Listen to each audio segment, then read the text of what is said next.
Hello. Today I will be sharing my mind talking about my story, about a situation that concerns me personally, but as I see, it also has its value in the world now, in the masses of people.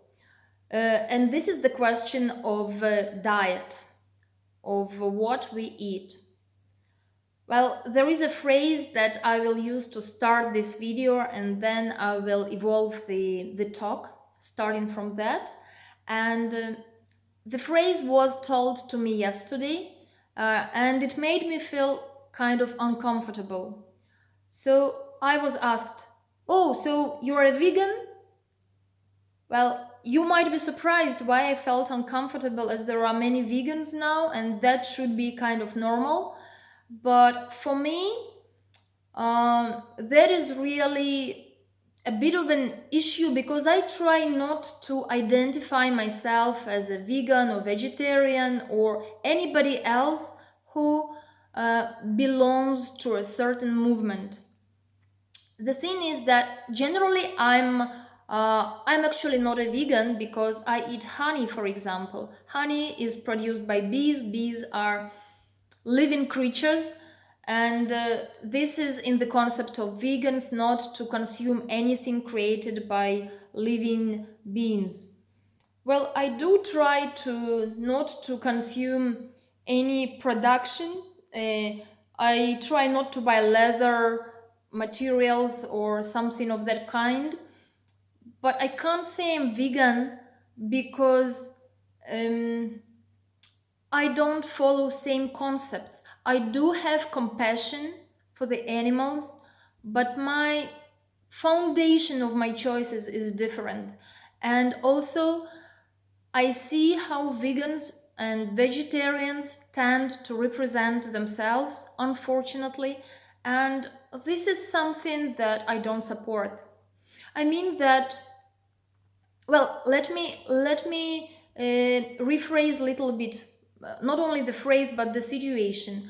Like it happens when people discover that I don't eat meat or I avoid dairy products, that they ask me why it happens, why I choose not to eat meat, and then I feel some kind of mm, pushiness already. I feel some kind of um, invitation for a quarrel.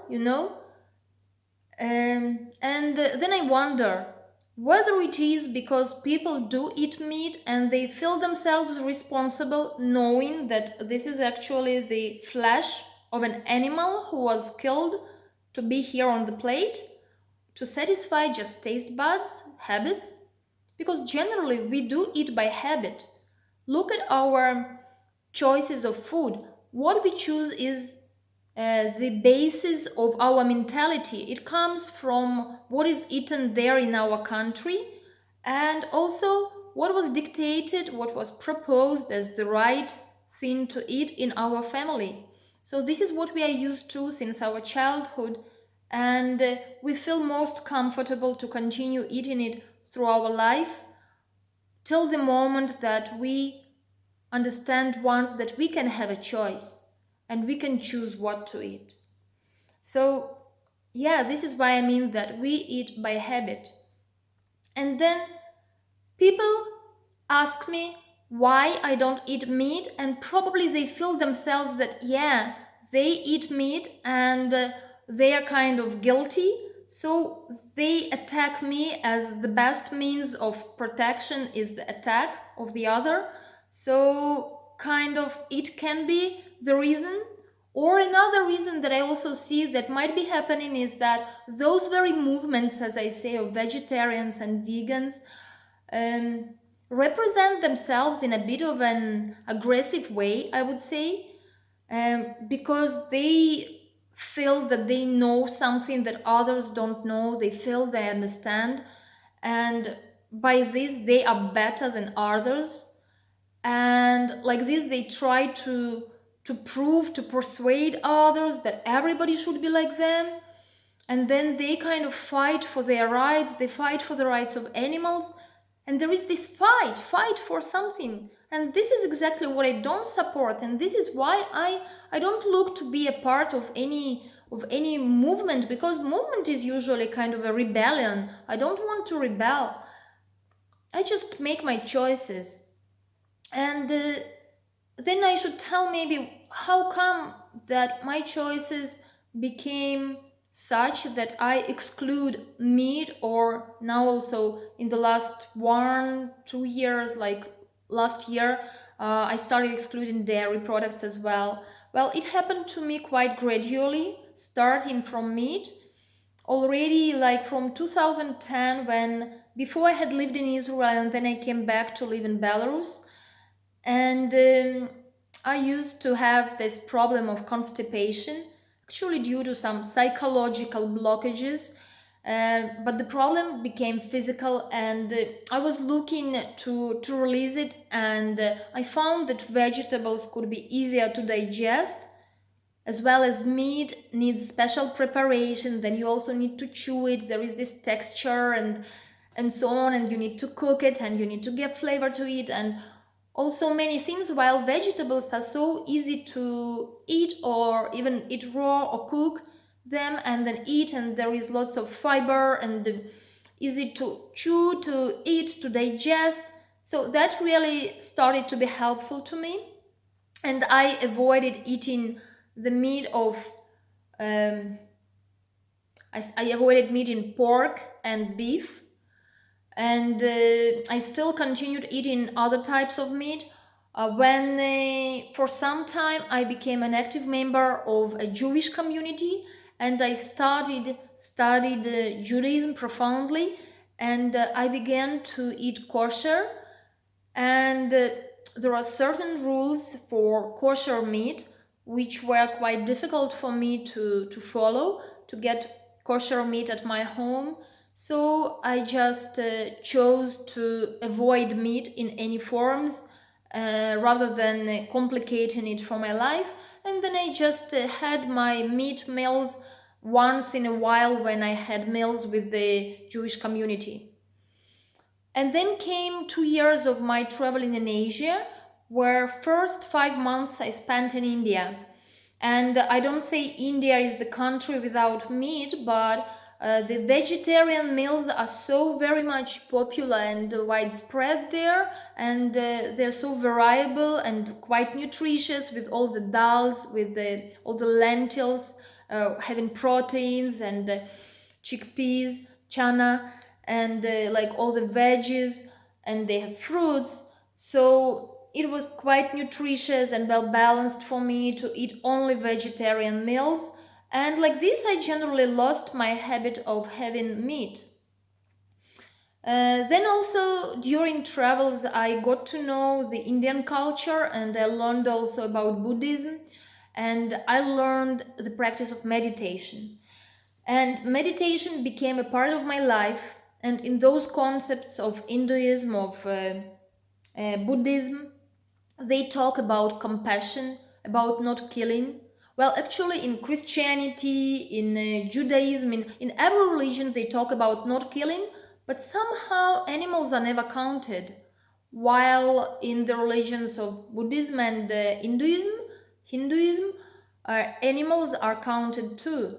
Well, I should say that I started feeling myself inseparable from the whole creation. I started feeling myself like equal to, like, although we human beings, we are in the top of the chain of evolution of all these, like we are over the animals, we are over the um, fish, the mammals, the birds, the insects, the plants. So by the way, talking about plants, when I explain to somebody that I choose not to eat meat also due to health, so that it is lighter and easier for people, and now there are um, so many proved facts about connection between uh, meat and the effects on cancer development. So of course we don't know, all the information can be fabricated, as well as the videos that I saw a cow crying. when her calf was taken away from her, because the cow is actually there in the farm just to give milk. She was pregnant with her baby, not to have the baby, not to grow a new cow or a bull, but just to give milk. She was used. She was made pregnant artificially, and then this baby was taken away from her, and she was crying and she was mewing, like shouting, crying. Maybe this information is also fabricated, but my mind is not fabricated. I mean, my life, according to my mind, according to my heart, is not fabricated. And this is what I follow. I do take some information from outside and I compare and I see how I feel with it and I see what resonates with me. So I don't blindly follow what is there, but of course I take information and I'm learning, and we never know what is right, what is wrong, because there are also so many discoveries now which say that what we used to eat like before the milk production with all the casein and so on, never before it was considered to be dangerous to us. And suddenly now there are so many talks, there is so much information that milk is not the calcium that we need, milk is actually harmful to our bones and so on, and cheese develops so much addiction. Suddenly in our age it is like this, although when we were just small it was still okay. So this raises doubts in many people. What I say about this is that we don't stay at the same place. Everything is moving, life is changing, generations change, energy changes, the world is changing. Look at these changes of the climate and so on. Also, our food, our nutrition cannot stay the same. So I absolutely understand how something which was considered to be okay, normal before, can be not okay anymore now. So when people ask me, I'm getting back to my idea, when people ask me, they trigger me, telling me, okay, if you make choice not to eat meat because you're compassionate for the animals, if you make choice uh, not to eat poultry and fish, then why do you eat plants? Plants also suffer. What can I say about that? I can only say that I'm still a human being and I'm not perfect. I believe that perfect creatures do not get born into this world in the form of animal or person or anyone else. They just not get born because they don't need this experience anymore. As long as I'm born in the body of a human being, I still need to feed myself, and I still don't know how to feed myself on the sun energy or air or prayer or meditation only. So, but what I can do is that I can try to be more conscious in my choices. If I am conscious enough to avoid harming cows, I will not eat beef. If I can be conscious enough to avoid harming rabbits and then, I don't know, chickens and ducks and fishes and like any other creatures in the chain, then I will try to get rid of that habit, because I understand my eating is completely based on my habit. And then it comes to the plants. So yeah, I eat plant-based foods. I eat legume and vegetables and fruits because I can't not eat yet. But I believe that at least there I harm to this planet less rather than if I were eating all. Like this also I develop my consciousness, because with changing my eating habits I need really to take care of my health and to see how my body responds. So I learn more information about which products include which ingredients, like have which vitamins and nutritions, And maybe sometimes I take some supplements, but I study all this and I learn the whole new world about our body and its demands. So I can say I only gain new, I'm not losing anything. I'm losing only the habit, which I'm happy to lose because so many things are based in our life on habit, and training to develop detachment on eating. I also can apply my power of detachment in other ways, in other situations. So, like that, it comes to the point that I stopped eating meat quite gradually because I just lost habit of it, just lost the taste of it. And then somehow with the development of meditation in my life, I came to understand that every day when I meditate, once or even twice, after the meditation, I do merits sharing. The merits that I develop with my meditation practice, I want to share them to all beings, living and non living.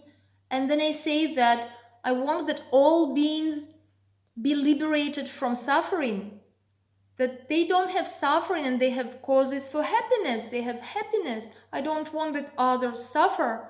And then it comes to my understanding that I still eat fish. Like I stopped cooking it at home, but outside in restaurants or visiting friends, family, uh, I didn't eat meat, but I still kept eating fish because I couldn't see the plate of fish as the animal, as the living being. The same that I admire seeing when I do my snorkeling or scuba diving or I see in an aquarium. I didn't associate it because the habit of my mind was so strong that I was taking it as food. I was following only the instinct, but I'm a human being. I'm in the highest top of the chain of this evolution, and I can live not only by instincts, but I can live by consciousness. So what happens is that knowing all that, somehow it came to my life. This is why, as many people say, "Oh, I can't live without meat," I say I can't live with meat on my plate. Because all this understanding comes to me. It comes not only at the intellectual level, it comes to me as feeling. So I can't but be like this. But again, I come back to the question of being vegan. I don't say I'm vegan because it implies some rules, regulations, some um, directions to me.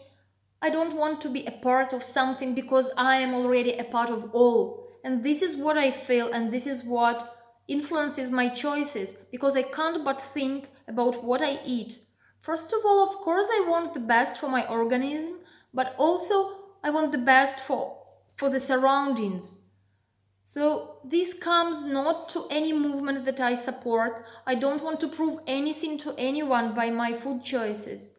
But I just want to live my life making my own experiment because with the flow of mass media, with its popularity these days, we never know what is right and what is wrong. So I only take my own responsibility for my life. I take something and I try it. I experiment on my life and I see the results. And this is what drives me. This is what makes my choice not pushy. I don't push myself to stop eating meat or dairy, for example. Just I feel that this is not the proper food for me, as not only me but as a part of this system. So as it happened with meat, then it came also to happen with the dairy like this. First, it was difficult. It was very difficult to avoid eating cheese because I love food and I used to love cheese a lot. Probably I can say I love it now, just only that I don't eat it. So, yeah, we can love somebody without having around us, but then it becomes very much suppressed. No, suppressed is it means like I do it with power. Probably I applied some power on not eating cheese but I guess I was trying to apply the power of detachment, not the power of uh, deprivation. I didn't try to deprive myself of it. I was reasoning it for myself, and I was trying to feel what is more important for me, the pleasure that I will get into my mouth just temporarily, or my own health, and then the effect that my desires make on the world. So like this, dairy products also disappeared from my life, and I'm very happy to discover new recipes, new diets, new opportunities. And I can also say, like, if you put me in the framework that I'm a vegan, that I say I'm not, because at least I eat honey, for example, and I don't know else many other things which vegans know and do and follow and persist. But let's say I try to avoid gluten. uh, I don't have celiac problem, luckily, but I see other people have it. So I don't need to wait till the problem comes into my life.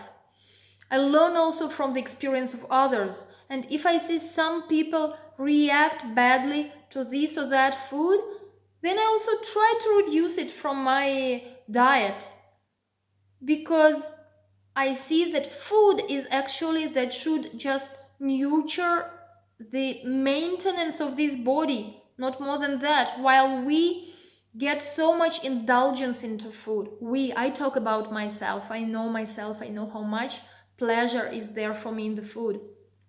So then I also avoid gluten in that way, and then I don't take alcohol, and I try not to take coffee and black tea because of the health reasons. But there are also other issues which are not only my health, but the health of the surroundings and of the environment. And then there is this consciousness. So all this together makes me just me living my life, trying to understand who I am and how this body in which I'm born functions in this life. Otherwise, somebody who is perfect, who knows already everything, who doesn't make mistakes, who doesn't hurt anyone, anything, just doesn't live anymore because doesn't need any experience from here. So I know I'm a living being, and this means I can make mistakes, but this also means I can be conscious in my choices to live and care not only for myself but for the others too. So that's probably all. This made this video a bit long, but I feel like this subject is worth it. Congratulations to those who succeeded to see it till the end, to listen to it till the end, and thank you for your attention. Thanks for your trust, and see you again next time with new idea to share my mind.